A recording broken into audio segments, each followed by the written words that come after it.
সত্যিই উদ্ভট উটের পিঠে চলেছে স্বদেশ। উটটা শেষ পর্যন্ত কোথায় গিয়ে থামে কিংবা উটটা আদৌ পিঠে রাখে কিনা সেটাও একটা বড় প্রশ্ন।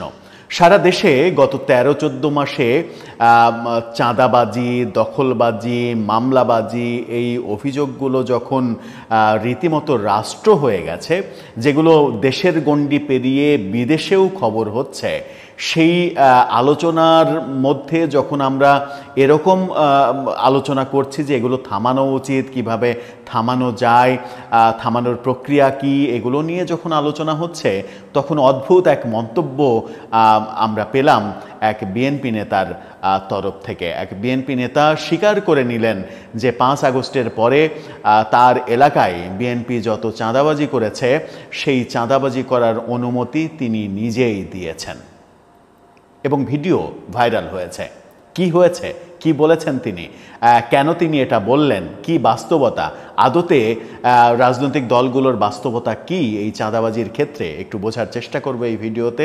থাকবেন পলিটিক্স টিভি। বলছিলাম, গত বছর 5 আগস্ট সরকার পরিবর্তনের পর, পতনের পরে যে চাঁদাবাজির মহোৎসব শুরু হয়েছে, সেই চাঁদাবাজির মহোৎসবে অনেক দলের নামই এসেছে। বিএনপির নাম এসেছে, জামাতের নাম এসেছে, এনসিপির নাম এসেছে, বৈষম্য বিরোধী আন্দোলনের নাম এসেছে, জুলাই যোদ্ধার পরিচয়ে নাম এসেছে। এরকম নানাভাবে তকমা, সমন্বয়ক একটা বড় সমন্বয়ক শব্দটাই তো এক ধরনের গত 13-14 মাসে গালিতে পরিণত হয়েছে। এই নামগুলো বারবার ঘুরে ফিরে এসেছে, কিন্তু দুঃখের ব্যাপার হচ্ছে সবথেকে বেশি নাম এসেছে বিএনপির বিরুদ্ধে। এবং বিএনপির বিরুদ্ধে এই অভিযোগগুলো যে বেশিরভাগ ক্ষেত্রেই সত্য, সেটাও আমরা দেখেছি যে বিএনপির কেন্দ্রীয় কমান্ড থেকে অন্তত 7,000 মতো নেতাকর্মীকে নানা কারণে বহিষ্কার করা হয়েছে। যদিও বিএনপির সর্বোচ্চ নেতা তারেক রহমান বলেছেন যে এই যাদেরকে বহিষ্কার করা হয়েছে তাদের অধিকাংশই হচ্ছে দলীয় ক্যাচাল, দলীয় শৃঙ্খলা ভঙ্গের কারণে করা হয়েছে। যাই হোক, তবুও তো করা হয়েছে, যদি অর্ধেকও হয়। 3,500-4 হাজার লোককে তো এই চাঁদাবাজি, মামলাবাজি সহ এরকম অভিযোগের কারণেই বহিষ্কার করা হয়েছে।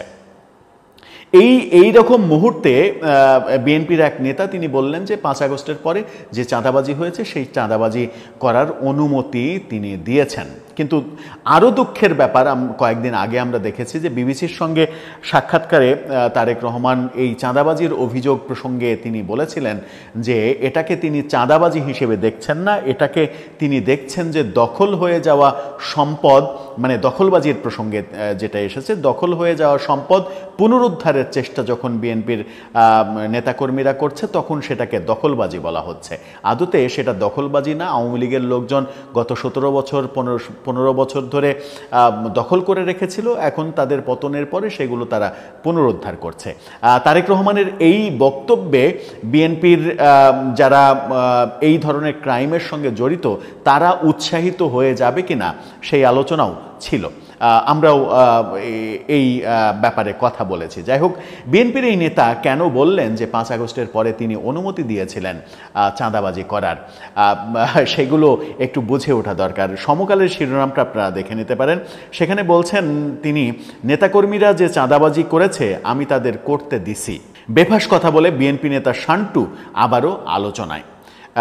এই শরফুদ্দিন শান্টু কোথাকার নেতা, একটু বোঝার চেষ্টা করি। বলা হচ্ছে সমকালের রিপোর্টে, বেফাস কথা বলে আবারও আলোচনার জন্ম দিয়েছেন বরিশাল 2 বানারীপাড়া উজিরপুর আসনে মনোনয়ন প্রত্যাশী বিএনপি নেতা সর্দার শরফুদ্দিন শান্টু। তিনি বিএনপির কেন্দ্রীয় সদস্য এবং উজিরপুর উপজেলা সভাপতি। বিএনপি নেতাকর্মীকে চাঁদাবাজিতে উৎসাহিত করতে তার একটি বক্তব্যের ভিডিও সামাজিক যোগাযোগ মাধ্যমে ছড়িয়ে পড়েছে, ভাইরাল হয়েছে। ভিডিওটার একটু অংশ দেখে আসুন। দল ক্ষমতা না গেলে কিচ্ছু পাবেন না। এই কয়দিনে যা হয়েছে, গত 1 বছরে ছোট ছোট চাঁদাবাজি যা হয়েছে, এটা আমি হইতে দিছি। আমি কেন হইতে দিছি? এই জন্য দিছি যে 17 বছর আমার নেতা করবে কিছু খায় না। এই যে ভিডিও, অর্থাৎ তিনি প্রকাশ্য একটা সমাবেশে মাইকে বলছেন, স্বীকার করছেন যে এটার অনুমতি তিনি দিয়েছেন। জানা গেছে আওয়ামী লীগের প্রায় পুরো সময় তিনি দেশের বাইরে ছিলেন। অর্থাৎ তিনি দেশেই ছিলেন না, দেশে এসে তার নেতাকর্মীদের চাঁদাবাজি করার জন্য তিনি অনুমতি দিয়ে দিলেন। কেন অনুমতি দিলেন? গত 5 আগস্টের পর দেশে ফিরেছেন তিনি, তার অনুসারীর বিরুদ্ধে বেপরোয়া চাঁদাবাজি ও দখলের নানা অভিযোগ রয়েছে। নির্বাচনী এলাকায় আধিপত্য নিয়ে নেতাকর্মীর একাংশের সঙ্গে প্রকাশ্যে বিরোধী জড়ান শান্টু, বেফাঁস কথা বলে তিনিও আলোচিত হচ্ছেন। সাম্প্রতিক সময়ে শান্টুর বক্তব্য বানারীপাড়া ও উজিরপুরে তাকে নতুন করে আলোচনায় এনেছে। তাকে বলতে শোনা যায়, গত 1 বছর বিএনপি নেতাকর্মীরা যে চাঁদাবাজি করেছে সেটা আমি করতে দিছি, কারণ 17 বছর নেতাকর্মীরা কিছু খায় নাই, অবস্থা কিন্তু ভালো না, দল ক্ষমতায় না এলে কিন্তু কিছুই পাবে না। কি মজার ব্যাপার যে এখনই তোমরা লুটপাট করে খাও, দল যদি ক্ষমতায় না আসে তাহলে কিছুই করতে পারবে না, এখনই সময় কিছু একটা করে নেয়ার। তিনি ওই ইয়েতে বলেছেন যে আমার দলের নেতাকর্মীরা যদি ভালো না থাকে, তারা যদি সুখে না থাকে, তাহলে আমি সুখে থাকবো কি করে? তারা যদি সুখে না থাকে তাহলে তারা আমাকেও সুখে থাকতে দেবে না, তারা ভালো না থাকলে আমাকেও ভালো থাকতে দেবে না, তাদের ভালো রাখার জন্য আমি এই অনুমতিটা দিয়েছিলাম। অর্থাৎ প্রকাশ্যে তিনি স্বীকার করছেন যে এই অনুমতিটা তিনি দিয়েছেন। তিনি বরিশাল 2 আসনে বিএনপির মনোনয়ন প্রত্যাশী। এখন ব্যাপার হচ্ছে যে বিএনপি সিদ্ধান্ত নেবে যে এই ধরনের মানুষকে আগামী নির্বাচনে তারা মনোনয়ন দেবে কি দেবে না, সেটা তাদের দলীয় সিদ্ধান্ত। কিন্তু আমার মনে হয় যে মানে থলের বিড়ালটা বের হয়ে আসলো। এই বরিশালের এই ঘটনাটাই আমার মনে হয় যে একটা চিত্র পরিষ্কার করলো যে সারা দেশে যে অভিযোগগুলো আসছিল সেই অভিযোগগুলো অহেতুক অভিযোগ নয়, এই অভিযোগের সত্যতা রয়েছে। বিএনপি যদি নির্বাচনের আগে, নির্বাচনের আর খুব বেশি সময় নেই, এখনই যদি এই ব্যাপারে সচেতন না হয় তাহলে নির্বাচনে বিএনপিকে অনেক বড় ধরনের বাধা অতিক্রম করতে হবে শুধুমাত্র এই ধরনের অভিযোগের প্রেক্ষাপটে। কারণ এই ধরনের অভিযোগ সমাজে প্রতিষ্ঠিত হলে, নির্বাচনী এলাকায় প্রতিষ্ঠিত হলে যেটা হবে সেটা হচ্ছে যে ভোটাররা কোনোভাবেই উৎসাহিত হবে না তাদেরকে ভোট দেওয়ার জন্য। আর আগামী নির্বাচনে যেহেতু অবাধ সুষ্ঠু নির্বাচন হওয়ার কথা, জানি না কি হবে, যদি অবাধ সুষ্ঠু নির্বাচন হয় তাহলে ভোটারদের জন্য কিন্তু অবারিত দুয়ার খোলা থাকবে বিকল্প খুঁজে নেয়ার। আর সেই বিকল্প খুঁজে নিতে যদি ভোটাররা যায় তাহলে বিএনপির জন্য সেটা অনেক বড় দুঃখের ব্যাপার হতে পারে। দর্শক, এ ব্যাপারে আপনার মন্তব্য জানিয়ে লিখতে পারেন আমাদের কমেন্ট বক্স।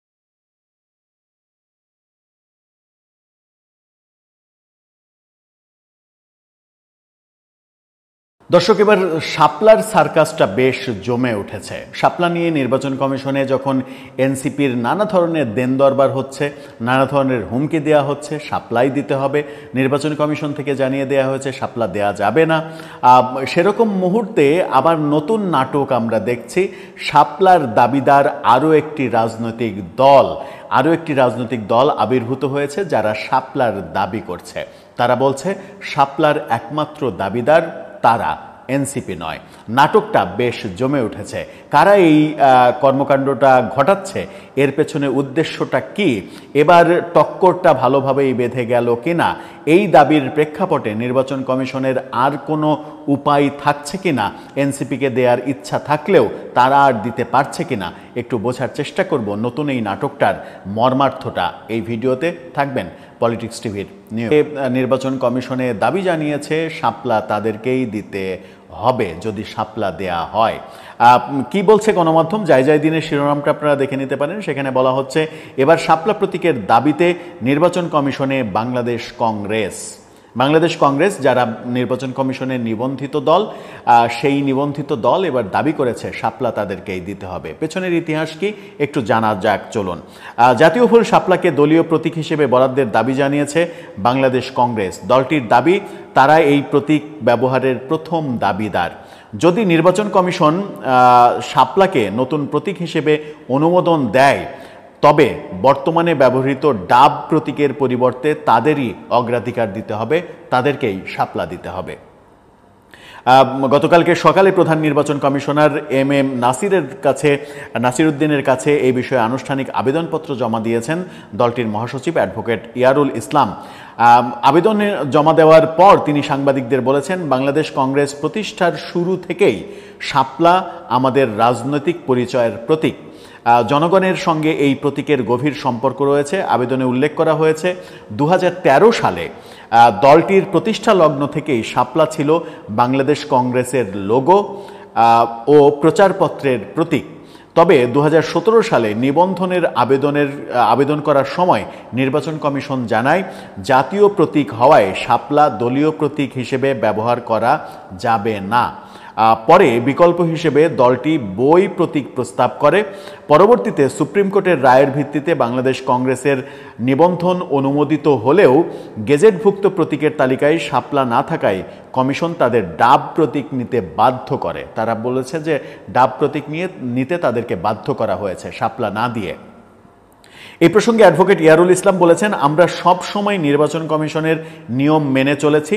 তবে যদি সরকার বা ইসি জাতীয় প্রতীক শাপলাকে কোনো রাজনৈতিক প্রতীক হিসেবে ব্যবহারের অনুমতি দেয়, তবে ঐতিহাসিকভাবে আমরাই এর প্রথম দাবিদার। তারা বলছে 2013 সাল থেকে সেটা তারা ব্যবহার করে আসছে এবং 2017 সালে দলকে যখন নিবন্ধন দেওয়া হয় তখনও তারা চেয়েছিল, কিন্তু নির্বাচন কমিশন জাতীয় প্রতীক দেবে না বলে তাদেরকে বঞ্চিত করে ডাব প্রতীক নিতে বাধ্য করেছিল।